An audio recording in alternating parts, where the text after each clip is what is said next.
forest, we have seen there is a small bubble.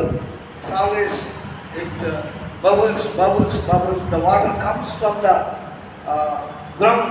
మనం ఆ అడవిలో వెళ్ళి మనం చూస్తున్నప్పుడు దాని పరిశీలనగా వెళ్ళి చూస్తున్నప్పుడు అక్కడ ఒక నొరిటి ఊట ఆ భూమి నుంచి పైకి లేస్తున్నట్టుగా మనం చూస్తూ ఉంటాం. If there is a hot summer, even it won't dry. అది ఒకవేళ మంచి వేసవి కాలం అయినప్పటికీ అది ఎప్పుడు ఇంకిపోదు. Even though it is a small flow, but it continuously flows even in summer also. ఒకవేళ వేసవి కాలంలో అది పూర్తిగా ఎండిపోదు కానీ చిన్నగా ప్రవహించడం అయితే మారదు. దాన్నే మనము నీటి జలము అని అంటూ ఉంటాం.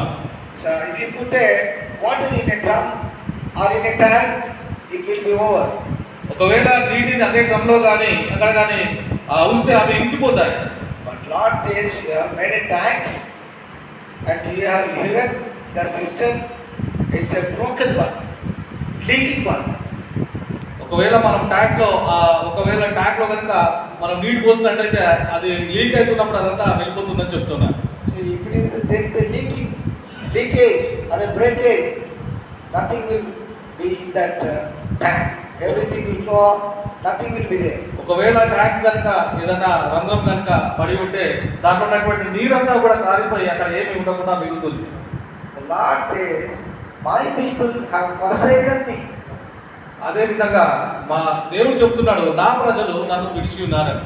Forsaken me, నన్ను విడిచి ఉన్నారు.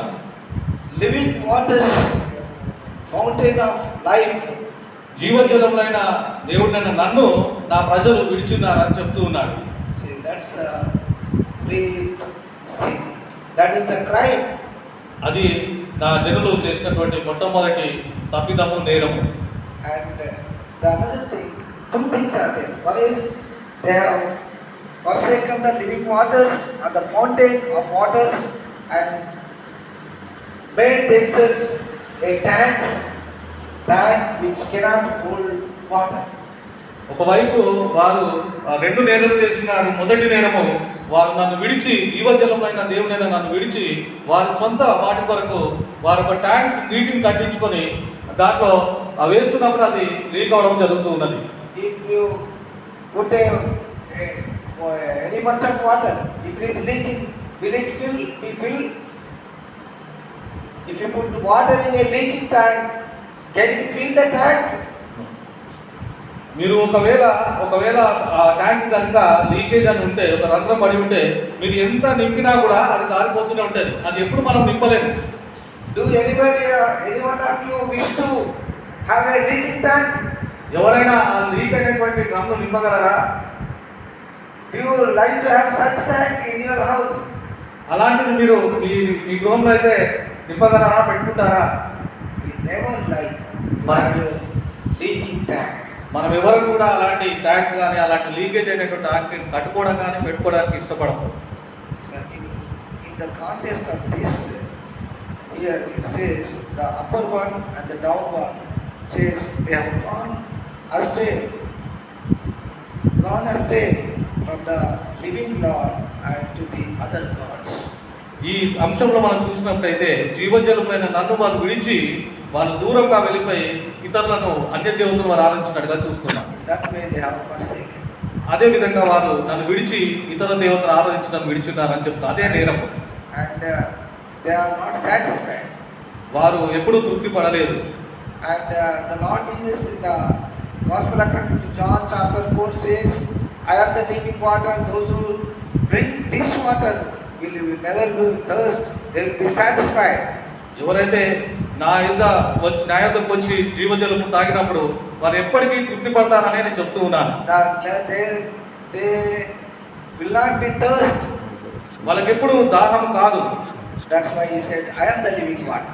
అందుకని నేను నిజమైనటువంటి జీవజలం గల దేవుడు. People are not satisfied with their job. People are not satisfied with their money. ఒకవేళ మీరు ఉద్యోగం బట్టి మీరు తృప్తి పడలేదు కావచ్చు. ఒకవేళ మీకు ఉన్నటువంటి డబ్బులు బట్టి తృప్తి పడతలేమో కావచ్చు. People never be satisfied anyway without Jesus Christ. మీరు ఎక్కడికి వెళ్ళినా మీకు ఏది ఉన్నా కూడా దేవుడు లేకుండా మీరు ఎక్కడ కూడా తృప్తి పడలేరు. That's why Lord Jesus says, I am the living water. Those who are thirsty, come to me. I will quench your thirst.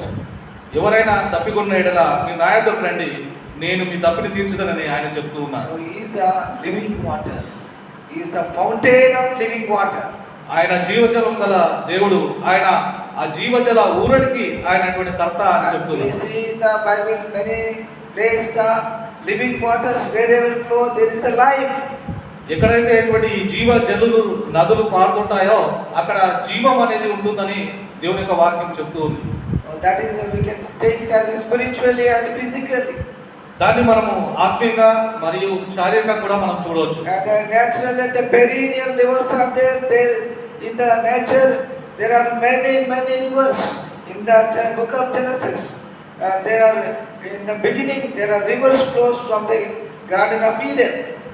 మనము ఆదికాండంలో చూసినట్టయితే ఆ దేవుడు మరి అనేకమైనటువంటి నదులు చేసినప్పుడు ఆ నదులు ఆ ఏదైనా వనం నుండి పారుచు అనేక తోటలు తడిపినట్టుగా అనేక ప్రదేశాలు తడిపినట్టుగా మనం చూస్తున్నాం. Even in India we have rivers, the perennial rivers. మన భారతదేశంలో కూడా అనేకమైన నదులు జీవజల నదులు, అది ఎప్పటికీ వేసవకాలంలో They కూడా never dry up. అవి ఎప్పుడు కూడా ఇంకిపోవు. That's a physical. But they are spiritual. Living water only in the Lord Jesus. అవన్నీ శారీరకమైనటువంటి ఫిజికల్ గా కనిపించేవి, The కానీ nature God put for the sustain of the human beings. అవన్నీ మన మనిషి యొక్క మనుగడ కొరకు అవన్నీ చేయబడేవి. కానీ ఆత్మీయంగా దేవుని చిత్తంలో జలము వేరు, అది తాగినప్పుడు అది ఎప్పుడు అది ఇంకిపోదు అని చెప్తూ ఉన్నాడు. Those rivers we see in the Bible many places. At least we can see